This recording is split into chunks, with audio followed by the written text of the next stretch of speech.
Som. Ei. Meus irmãos, bom dia. Graças a Deus temos renovada, não é, a bênção, a possibilidade de estarmos juntos novamente para darmos prosseguimento aos nossos estudos. Lembrando que nós estamos tratando do tema sobre a teologia do corpo, né? A questão da mordomia do corpo.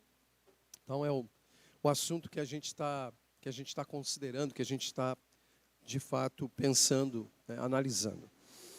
E nós vamos dar sequência então hoje a isso.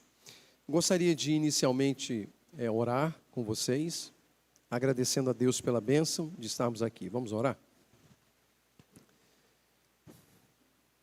Bendito Senhor, nosso Deus, nós te agradecemos pela bênção dessa manhã, agradecemos pela renovada oportunidade de estarmos juntos para louvarmos o teu nome, considerarmos os ensinamentos da tua santa palavra, buscarmos o Senhor em oração e termos a nossa fé, o nosso ânimo fortalecidos na tua presença. Agradeço a Deus pela vida dos meus irmãos que aqui estão. Obrigado pela semana e pela oportunidade de estarmos juntos. Pedimos a Deus que seja uma manhã abençoada na presença do Senhor, de modo a honrarmos e glorificarmos o nome do Senhor. Cuida de nossas mentes, de nossos corações, em nome de Jesus. Amém. Amém. Irmãos, eu quero inicialmente ler um texto que está no Salmo 139. Salmo 139, do verso 13 ao verso 16.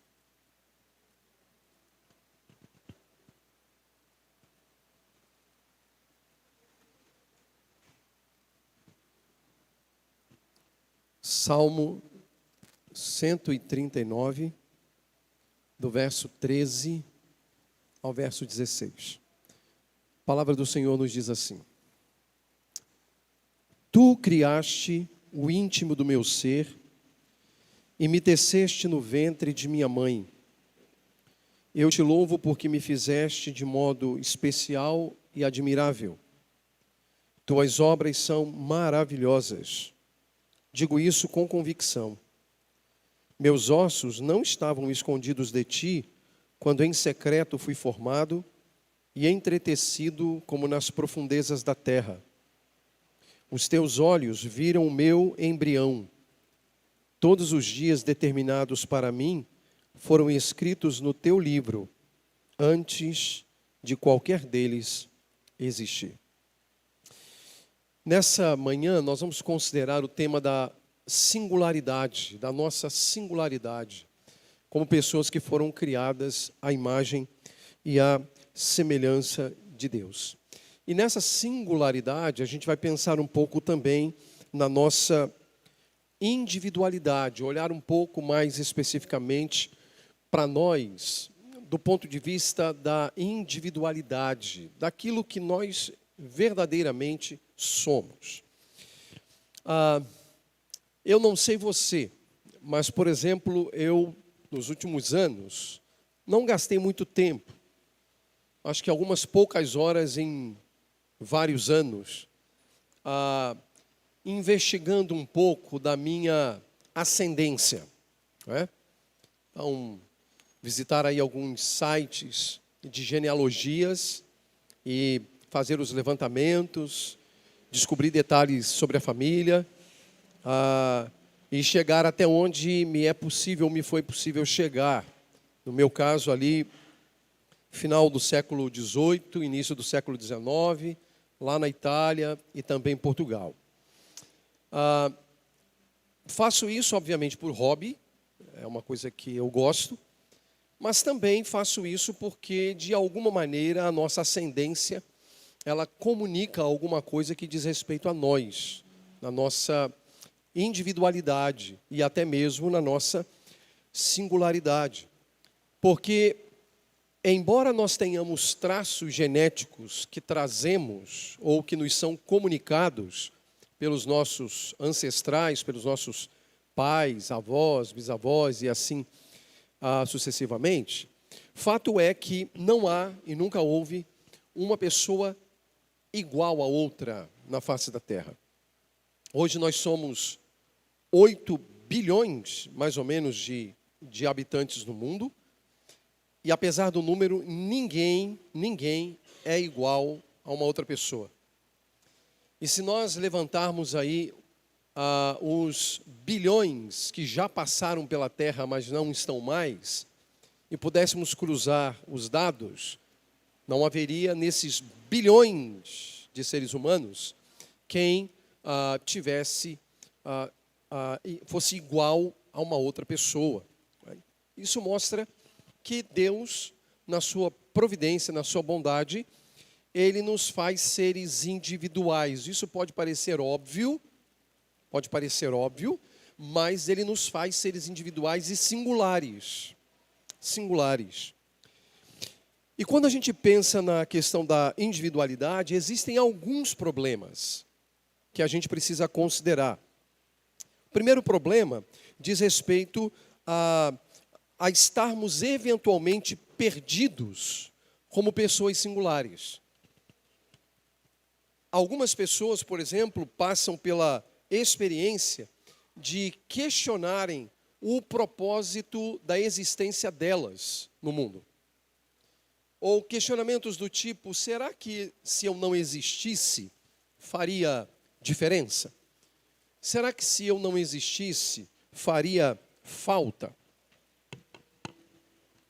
E isso é muito mais comum do que a gente pode verdadeiramente imaginar. O número de pessoas que às vezes têm uma consciência não tão robusta acerca da sua individualidade. Não é?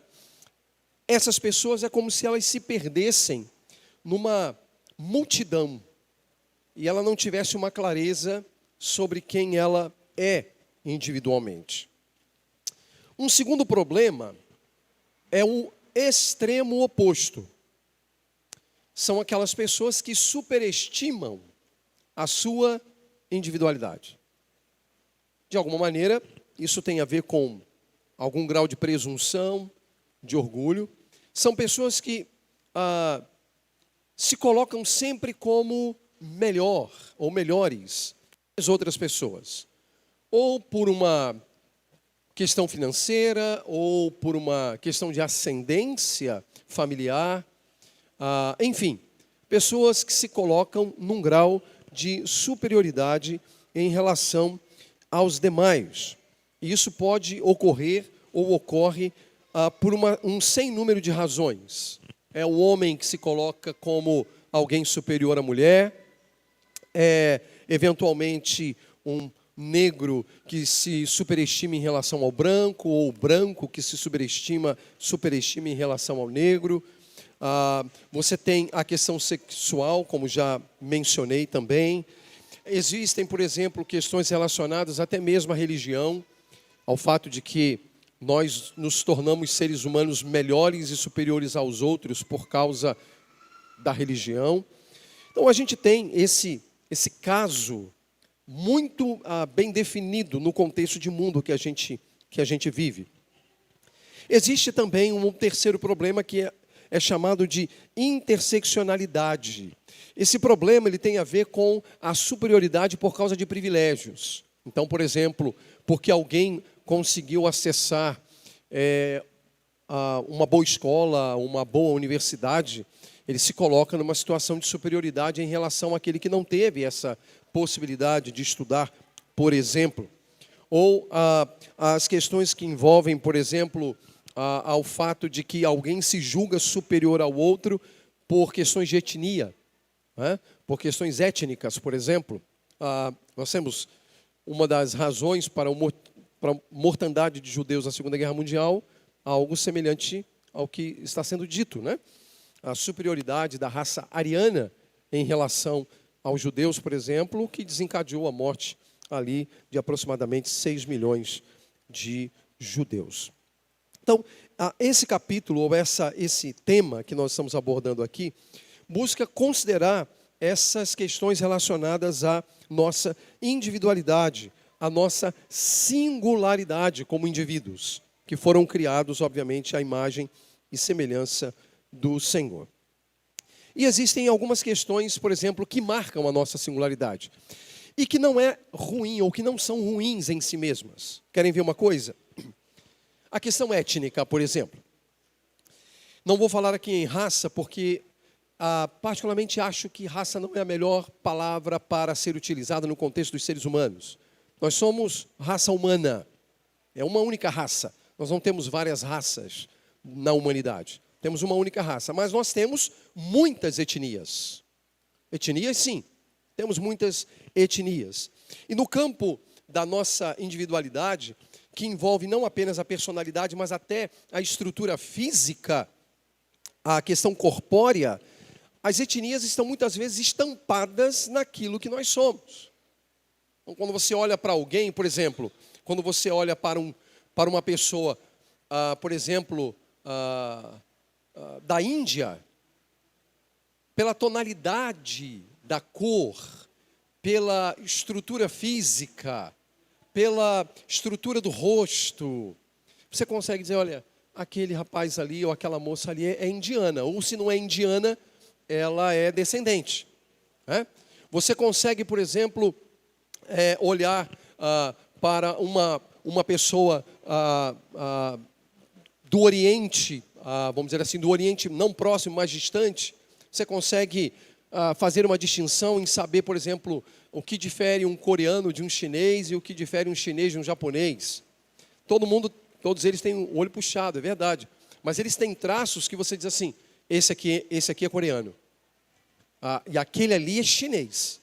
Mesmo com os olhos, como a gente diz, puxadinho. É possível identificar essas características. Então, etnia é um traço da nossa singularidade, da nossa individualidade. Então, você tem lá o indivíduo que é afro-americano, no nosso caso, afro-brasileiro.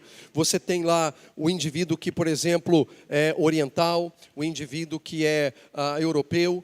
E tudo bem, essas distinções étnicas, elas não são outra coisa senão traços da nossa singularidade.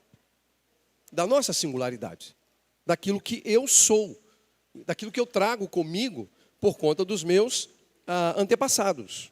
Então, a questão étnica é uma questão importante e que a gente deve, de fato, levar em consideração. E quando a gente faz da questão étnica uma bandeira, nós já entramos no problema do pecado. Estamos lidando com o problema do pecado. Não é? Então, toda vez que a gente precisa levantar uma bandeira étnica, nós já sucumbimos diante do poder do pecado. Porque ao fazer isso, não se estabelece uma projeção de unidade, mas de divisão.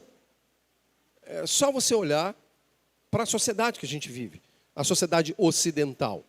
A gente tem esse problema, a questão étnica. Mas a gente tem também traços de parentesco ou de família. Então, por exemplo, esses traços de parentesco e família, às vezes estão no tom da voz, às vezes estão ligados à fisionomia, de maneira que um filho, por exemplo, se parece mais com o pai, ou se parece mais com a mãe, ou tem uma mistura equilibrada do pai e da mãe. São traços que fazem quem nós somos e que afetam, obviamente, a nossa existência. Um outro ponto importante é o elemento da temporalidade. Né? Por exemplo, a época em que nascemos, o período da história em que nascemos, em que traços do momento acabam refletindo na nossa personalidade, no nosso caráter, naquilo que nós somos. Então, por exemplo, dependendo da época que o indivíduo nasce dentro de um recorte histórico, isso vai estabelecer elementos bem definidos e importantes em termos do que a pessoa é. Isso marca, de fato, a vida da pessoa. A questão da temporalidade. Outra questão é onde o indivíduo nasceu e onde foi criado, né? Então, por exemplo, dependendo do lugar que você nasceu, você carrega os traços desse lugar. Você carrega pela linguagem, pela linguística, pelo soar das palavras, não é? Então, por exemplo, todo mundo aqui consegue nitidamente distinguir aí os falares dentro do estado do Rio de Janeiro, né? Então, por exemplo, você vai para o Rio de Janeiro capital, você tem uma maneira própria de falar. Você vem para cá, para o sul do estado, você tem uma outra maneira de falar, não é? Então, dentro do estado do Rio de Janeiro. Mas se você vai para cá, para o interior do estado de São Paulo, você já vai ter uma outra maneira de falar. Se você vai para o sul de Minas, você tem uma outra maneira de falar. Então, esse elemento espacial do lugar em que nós crescemos também projeta muitos elementos em relação àquilo que de fato nós somos. Ou seja, isso tem a ver realmente com o nosso contexto. E tudo isso faz quem nós somos. Faz quem nós somos. Então há uma série de elementos, tanto de caráter genético, que passa pela fisionomia, passa pelos traços de personalidade, mas também por outros elementos que caracterizam quem nós somos. E volto a dizer, como disse no início, ninguém é igual a ninguém. Ninguém é igual a ninguém. Seja do ponto de vista físico, seja do ponto de vista emocional, seja do ponto de vista de personalidade, ninguém é igual a ninguém. Então esse é um aspecto com o qual também a gente precisa lidar. Só que, ao lidar com a individualidade e com a singularidade, muitas pessoas não conseguem lidar bem em relação ao que elas são.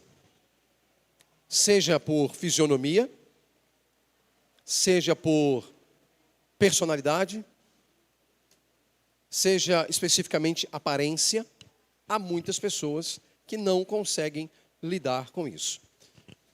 O número de jovens no mundo hoje, vamos fazer um recorte melhor. O número de jovens hoje no Ocidente, com alto grau de dificuldade de autoaceitação, é enorme. Vão se tornar adultos com problemas. E eu não estou falando de uma enfermidade que a pessoa teve, e que pode torná-la incapaz. Eu estou falando de pessoas enfermas mentalmente que não conseguem lidar com os aspectos físicos, de personalidade em relação ao que elas são. E geralmente, por essas questões dos traços étnicos, familiares, circunstanciais, contextuais, não conseguem conviver bem. E essa realidade, ela não é uma realidade que apenas as pessoas que não estão no Evangelho enfrentam. A quantidade de jovens dentro da igreja cristã, e mais especificamente ainda, dentro da igreja cristã evangélica, que não se aceitam tal como são, é enorme. É enorme. Moças, rapazes, que não se aceitam em termos de fisionomia, por exemplo. Veja, esses traços psicológicos acabam gerando uma série de dificuldades. Por exemplo, graças a Deus isso parece ter amenizado, não solucionado, mas amenizado. Mas alguns anos atrás, uns 10 anos atrás, era altíssimo o número de casos de bulimia, por exemplo, entre adolescentes e jovens. Altíssimo. Nessa época eu ainda estava em sala de aula, dando aula em escola, né, ensino médio ali, e o número era enorme de moças, predominantemente moças, que tinham problemas ligados à autoaceitação e que desencadeava, por exemplo, enfermidades como bulimia. Tudo gerado por uma não aceitação.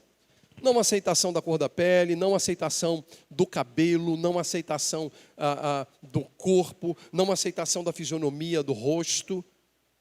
Não aceitação. Não aceitação.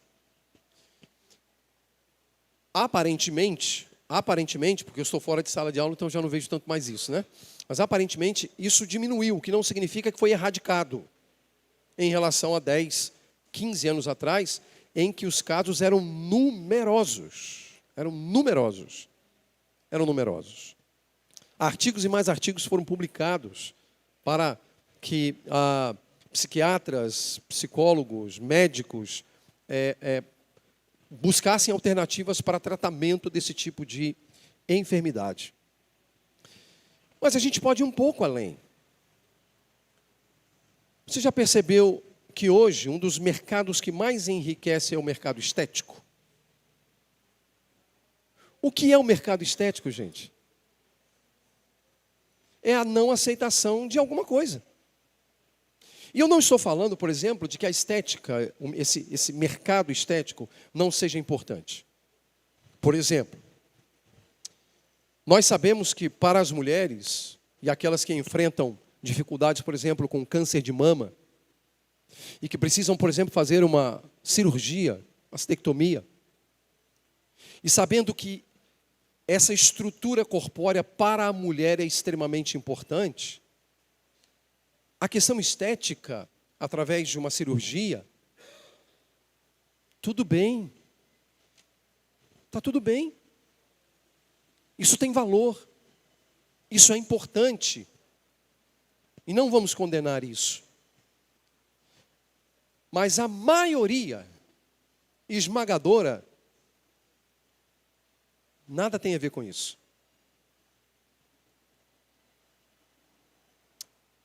E muitas vezes é por não aceitação do que a pessoa é.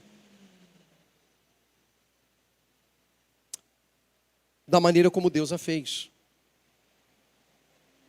Da forma como Deus a criou.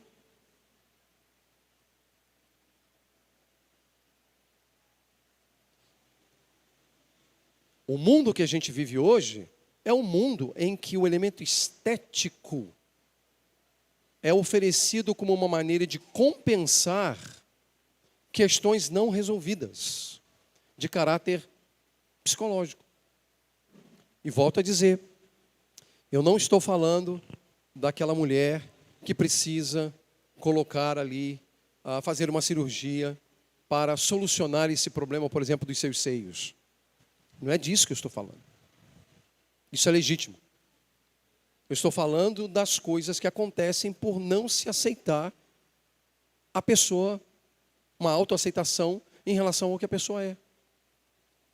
Isso pode ser um problema.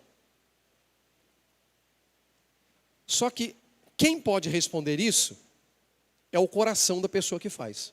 Porque quem vai falar por ela? Quem vai falar por ela? O mercado da estética é extremamente lucrativo hoje.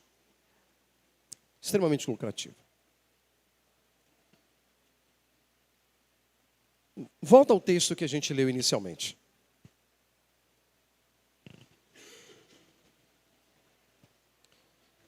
A pergunta que eu faço para vocês é: o que o salmista está dizendo acerca dele só serve para ele ou é princípio universal?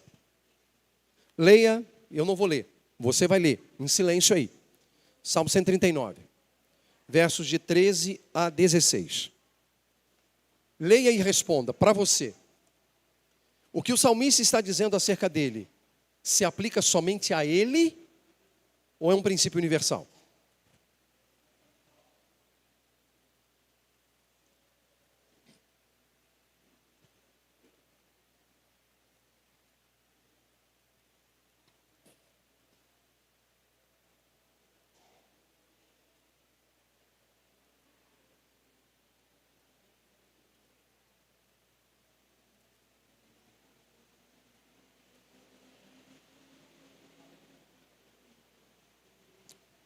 Quando o salmista diz: tu criaste o íntimo do meu ser e me teceste no ventre de minha mãe, é algo específico dele ou é um princípio universal? Princípio universal? Quando ele diz: eu te louvo porque me fizeste de modo especial e admirável, isso se aplica a ele ou é um princípio universal? Quando ele diz: tuas obras são maravilhosas, digo isso com convicção, meus ossos não estavam escondidos de ti, quando em secreto fui formado e entretecido como nas profundezas da terra, diz respeito a ele ou é um princípio universal?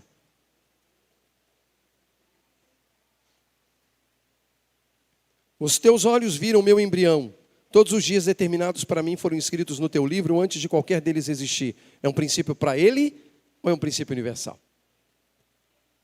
Bom, acho que todos nós concordamos que nós estamos diante de um princípio universal. Aquilo que ele disse acerca dele, eu posso dizer a meu respeito? Você pode dizer a seu respeito? Sim. Esse é o primeiro ponto que eu acho que é extremamente importante e que vai fazer toda a diferença. Algumas pessoas vão colocar o seu refúgio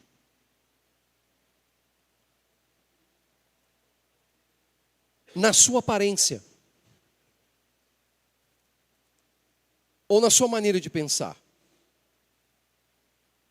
Outras pessoas, que também podem se preocupar com a sua aparência, porque não há problema algum, vão entender que elas são a expressão do que Deus quis que elas fossem. Porque se o texto aqui está apresentando para a gente um princípio universal, deixa eu dizer uma coisa para você. Você é o que Deus quis que você fosse. Alguns vão dar azar, igual Alexandre. Mas alguns não. Não é? Olha o João, por exemplo. Olha o José, por exemplo. Não é?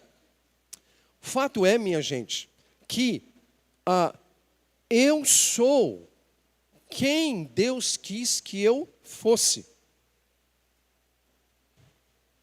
Em todos os aspectos. Em todos os aspectos. Em todos os aspectos.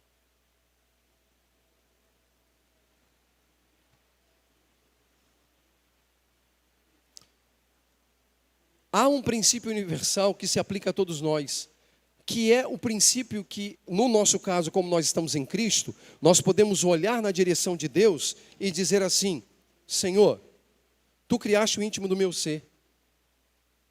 Tu me teceste no ventre da minha mãe. Eu te louvo. Gente, ele está louvando a Deus por quem Ele é. É por quem Ele é. Eu te louvo porque me fizeste de modo especial e admirável. Tuas obras são maravilhosas. E ele está falando dele. Digo isso com convicção. Meus ossos não estavam escondidos de ti, quando em secreto fui formado e entretecido como nas profundezas da terra. Ele não está falando que foi entretecido nas profundezas da terra, mas como se fosse. Os teus olhos viram o meu embrião. E mais, todos os dias determinados para mim foram escritos no teu livro, antes de qualquer deles existir. Isso aqui só não vale para a Covid, tá? Só não vale para a Covid. Porque na Covid os crentes estavam tudo com medo de morrer antes do tempo. Lembra disso? Só não vale para a Covid. É claro que é um sarcasmo, viu, gente? Uma ironia. Mas que tinha de crente com medo de morrer antes do tempo na Covid, você sabe, e talvez você tenha sido essa pessoa. Quando o texto está dizendo aqui, ó, todos os dias determinados para mim foram escritos no teu livro antes de qualquer deles existir. E se fosse de Covid, seria. Pronto. Aliás, qualquer um aqui pode morrer de Covid ainda, né? A gente sabe disso. Não é porque passou a pandemia que a gente não possa morrer. Mas o fato é que os meus dias estão escritos no livro de Deus. Eu não vou morrer um minuto a menos e nem um minuto a mais do que Deus estabeleceu para os meus dias. Agora veja, ele não se preocupa apenas em falar dele como embrião, que vamos dizer assim, é um elemento que marca o início da vida. Ele fala também dos dias derradeiros, finais. Tudo isso tem a ver com a vontade de Deus para nós. Então, na nossa singularidade, na nossa individualidade, nós somos aquilo que Deus quis que nós fôssemos.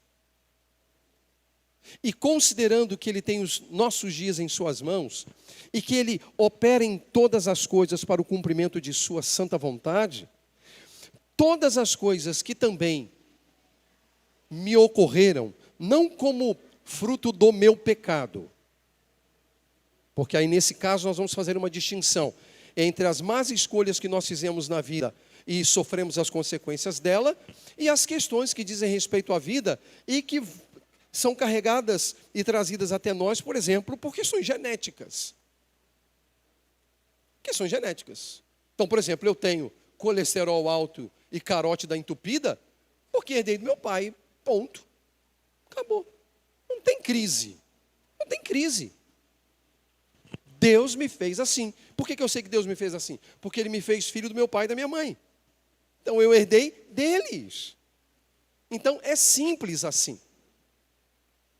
E aí, obviamente, como ser humano, nós vamos buscar aquilo que está disponível para cuidar, para tratar, para ter uma boa qualidade de vida com a dificuldade que a gente tem e que cada um tem. Todo mundo aqui tem. Todo mundo tem. E tudo bem.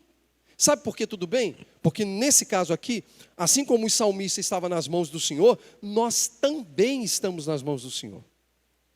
Então, tudo que diz respeito à minha vida, desde que não sejam as minhas más escolhas por causa do pecado, porque aí o pecado não tem nada a ver com Deus, é uma escolha minha, e aí eu peco e tenho as consequências do meu pecado. Mas o que diz respeito à nossa natureza, aquilo que a gente é vontade de Deus para a gente, e nós vamos glorificar a Deus, sendo quem nós somos. Você é singular, você é um indivíduo, ninguém se compara a você, no sentido da humanidade. Mas a nossa vida está nas mãos de Deus. Desde que eu era um embrião, e você também, até o ato derradeiro da vida, que está escrito no livro do Senhor, está lá anotado. Está lá anotado. E aliás, anotado, veja o texto, antes de qualquer deles existir. Porque tem gente que pensa assim, pecou, diminui dias. Não, agora se arrependeu, aumenta dias. Pecou, diminui dias. Não, antes deles existir, Deus falou assim, olha, esse camarada vai viver 20 anos, 11 meses e 15 dias, e tantas horas, minutos. Acabou, é aquilo ali, é o tempo dele. É o tempo dele que Deus estabeleceu para ele. E isso diz respeito a todos nós. Na nossa individualidade, naquilo que nós somos, nós devemos honrar e glorificar a Deus. Honrar a Deus por aquilo que nós, de fato, somos. E fazendo todas essas coisas para o louvor, para a glória, para a honra do nosso Deus.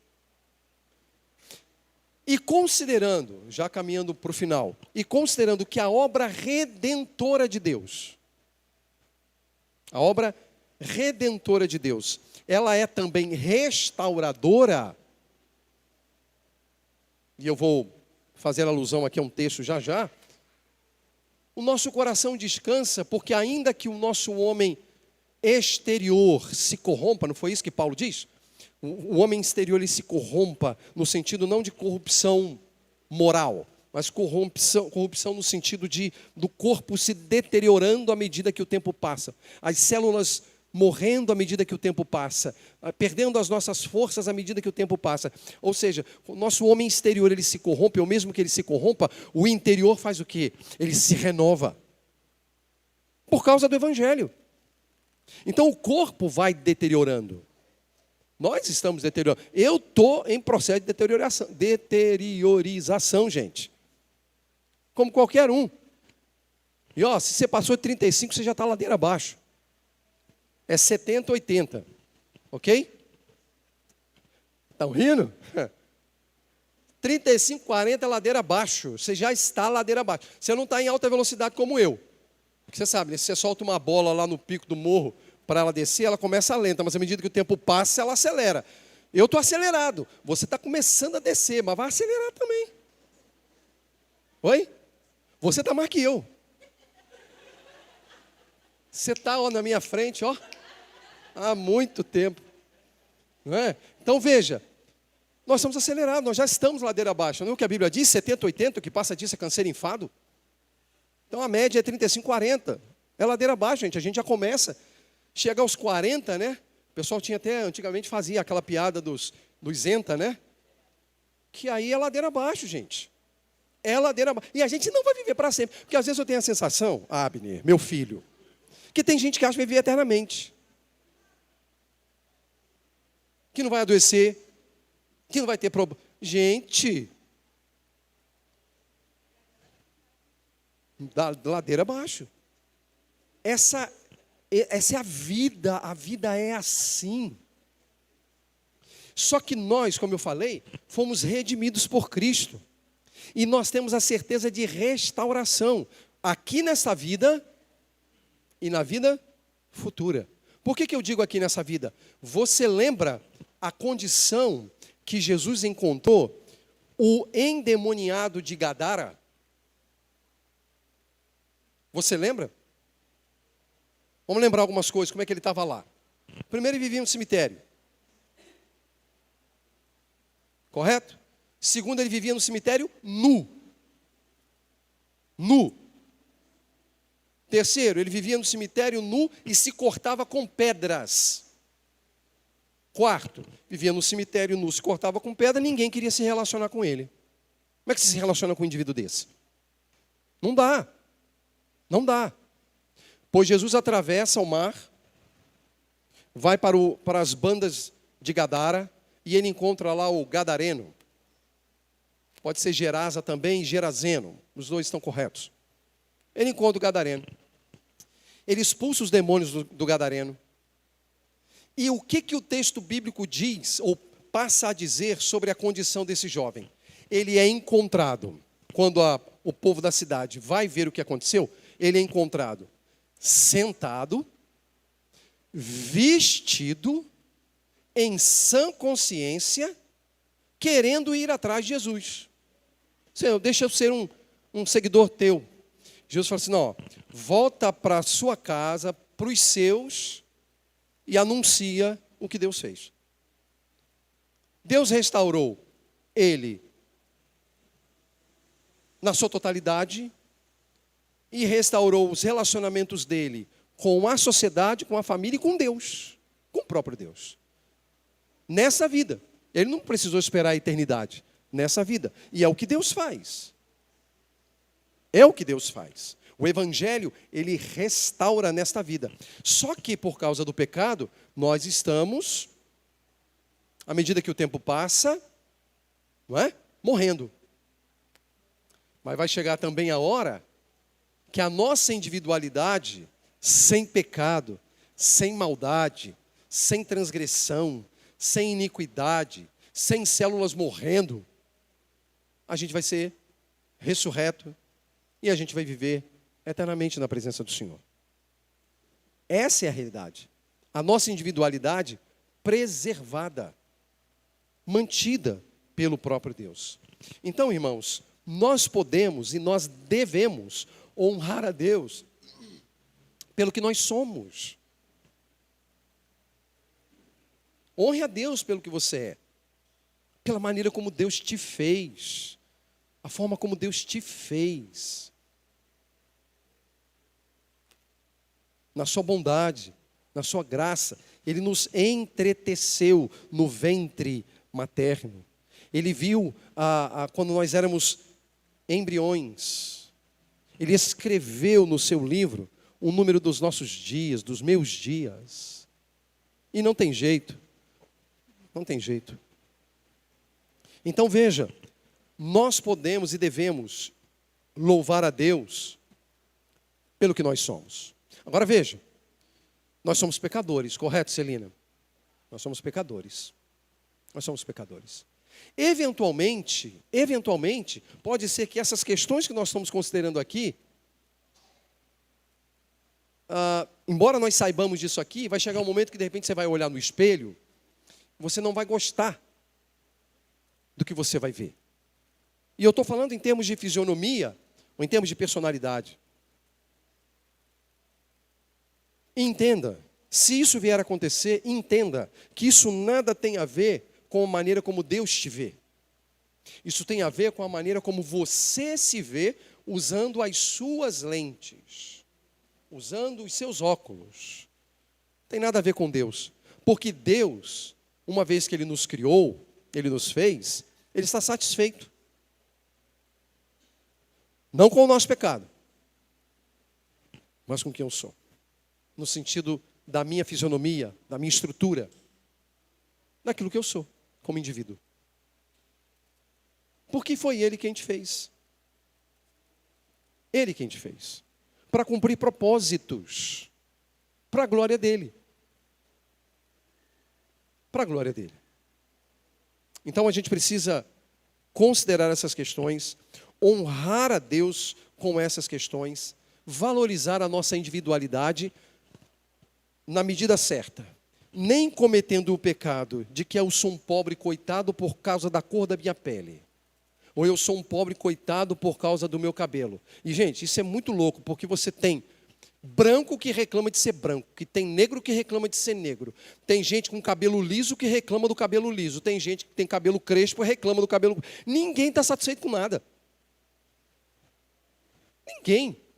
Quando foi Deus quem nos fez da maneira que somos. Então nós temos que honrar a Deus da maneira que nós somos. Porque fomos feitos por Deus, para a glória de Deus. Então não olhe para essas questões que a sociedade tenta impor para a gente como elementos determinantes daquilo que eu sou ou deixo de ser. Olhe para a maneira como Deus nos vê, a maneira como Deus te vê. Isso é fundamental. Fundamental. E isso faz a beleza da humanidade, com seus traços, com as suas características. Claro, e a gente vai ver no momento adequado dos nossos estudos, dando importância ao cuidado do corpo e da saúde. A gente vai ter alguns encontros mais à frente, em que vamos falar, por exemplo, de questões que a gente precisa fazer. Coisas como exercício físico, elementos relacionados à alimentação, né? Tudo isso tem aqui, a gente vai mexer com isso também. Mas, por enquanto, olhando para os traços que a gente tem. Os traços que a gente tem. Né? Isso marca a humanidade. Aquilo que os seres humanos, eles são. E são para a glória de Deus. São para a glória de Deus. Então a gente precisa fazer tudo, de fato, para a glória de Deus. Que é digno de honra, glória e também louvor. Bom, era isso que eu gostaria de compartilhar com vocês. Aqui, do capítulo sobre a nossa individualidade. Como a gente tem ainda 5 minutinhos, 5 minutos, alguém tem alguma pergunta, alguma dúvida, alguma questão a levantar? Fique à vontade, é a hora.